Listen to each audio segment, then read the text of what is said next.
Piwi Beta 88. Kembali lagi, ini mikrofon KW, mikrofon yang harganya di bawah 100.000, dan ini netnya terbuat dari logam mengkilap dan di dalamnya ada busa untuk menghandle plosif. Dan inilah mikrofonnya, Piwi Beta 88. Penampilannya seperti ini spoolnya terbuat dari plastik warna putih dan biru, dan bagian depan seperti ini. Ini ada switchnya juga, dan di bagian pinnya ini sudah pakai emas atau lapisan gold. Kenapa saya suka review mikrofon yang murah-murah begini?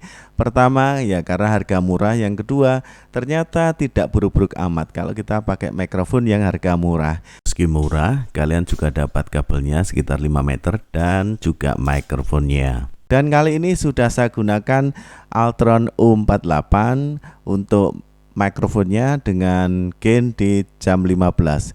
Yang kalian dengar ini adalah suara dari Piwi Beta 88 yang masuk ke soundcard dan tidak ada proses untuk editing, hanya perlu di boost 4-5 kali dB. Kualitasnya seperti ini. Saya bicara ini ada di satu jari dari mikrofon dan suaranya seperti ini. Saya mencoba untuk bergerak ke belakang dan ini sekitar 10 cm dari mikrofon. Saya ke belakang lagi dan sekitar 20 cm mikrofon, dan ini sekitar 30 cm mikrofon. Dan ini sekitar 30 cm dari mikrofon. Saya kembali lagi ke dekat mikrofon, dan suara yang kalian dengar sekarang saya ada di depan mikrofon. Saya bergerak ke samping kanan mikrofon. 1, 2, 3 tes. Kalian bisa mendengar suara saya ketika saya kembali lagi ke depan mikrofon, dan saya coba ke samping sebelah kiri mikrofon. Tes 1, 2, 3, dan saya kembali lagi ke depan mikrofon dengan posisi di satu jari dari mikrofon. Papa pergi belajar, papa belajar bikin pintar. Bah. Ini suara saya 1 cm dari mikrofon. Pintar, belajar, pakai, beban, babi, papi. Sekarang saya coba pakai pop filter.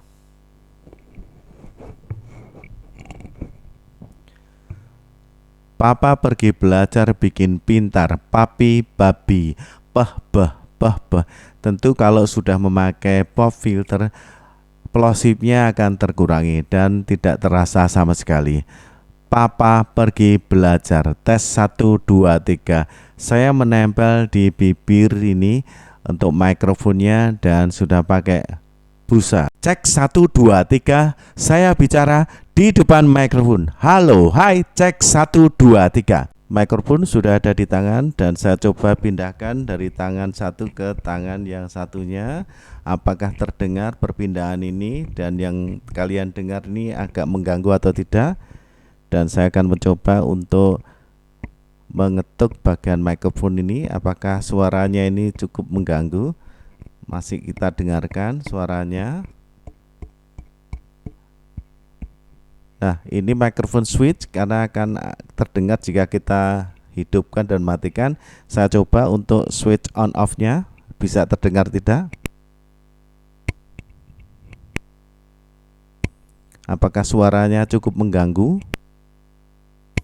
Sangat keras sekali. Nah, ini mikrofon akan saya putar. Apakah 360 derajat ini suaranya akan menghilang? Ini saya sudah memutar dan saya putar sampai ke bawah, kemudian sampai ke bagian depan lagi. Yang kalian dengar ini apakah suaranya tadi hilang atau masih bisa terdengar? Kalau demikian berarti ini kepekaannya sangat terbatas sekali, hanya di bagian depan mikrofon ini. Tipenya ini mikrofon kardioid, artinya ini peka di bagian depan, dan yang kalian dengar ini tepat saya di satu jari dari mikrofon. Ini mikrofon tidak ada informasi sensitivitas, termasuk juga untuk SPL-nya atau range frekuensinya. Informasinya barangkali yang jelas mikrofon ini memang mikrofon dynamic. Jadi yang betul-betul kita gunakan dekat dengan mic karena suaranya fokus di depan. Dan kalau build quality-nya ini memang bukan besi saya kira ya, sangat ringan ya. Mikrofon itu ada switch-nya dan terbuat dari plastik ya. Ini mikrofon biasanya kalau ada switch ini ya bukan posisi yang ada di arm stand gini, biasanya yang bisa dibawa kemana-mana atau handheld karena bisa dimatikan dan hidupkan. Bisa dipakai di atas panggung ataupun pentas, bisa dibawa kemana-mana. Kalau terjadi feedback bisa langsung kita matikan. Itu fungsi dari switch on di mikrofon ini. Jadi kalau kegunaannya ini akan lebih pas kalau kita pakai sebagai pidato yang kita pegang langsung, atau kalau kita jadi panitia mungkin lomba, mikrofon yang langsung dipegang oleh panitia ataupun ya orang yang memberikan informasi, karena memang ini sangat dekat sekali. Kalau pakai mic stand ini akan sangat kurang peka ya, karena tentu akan berjarak begini kalau si pembicaranya, jadi suaranya akan kecil sekali. Ya barangkali untuk menyanyi juga tidak buruk amat ya, dengan kualitas yang ya seperti ini tetap masih bisa kita pakai ya. Kodok ngorek ngorek neng blumbangan, teo teblung teo teblung teo teo teblung. Untuk suara bass barangkali masih tidak terlalu besar, tapi untuk suara yang triple-nya juga cukupan. Jadi di mid kualitas range ini.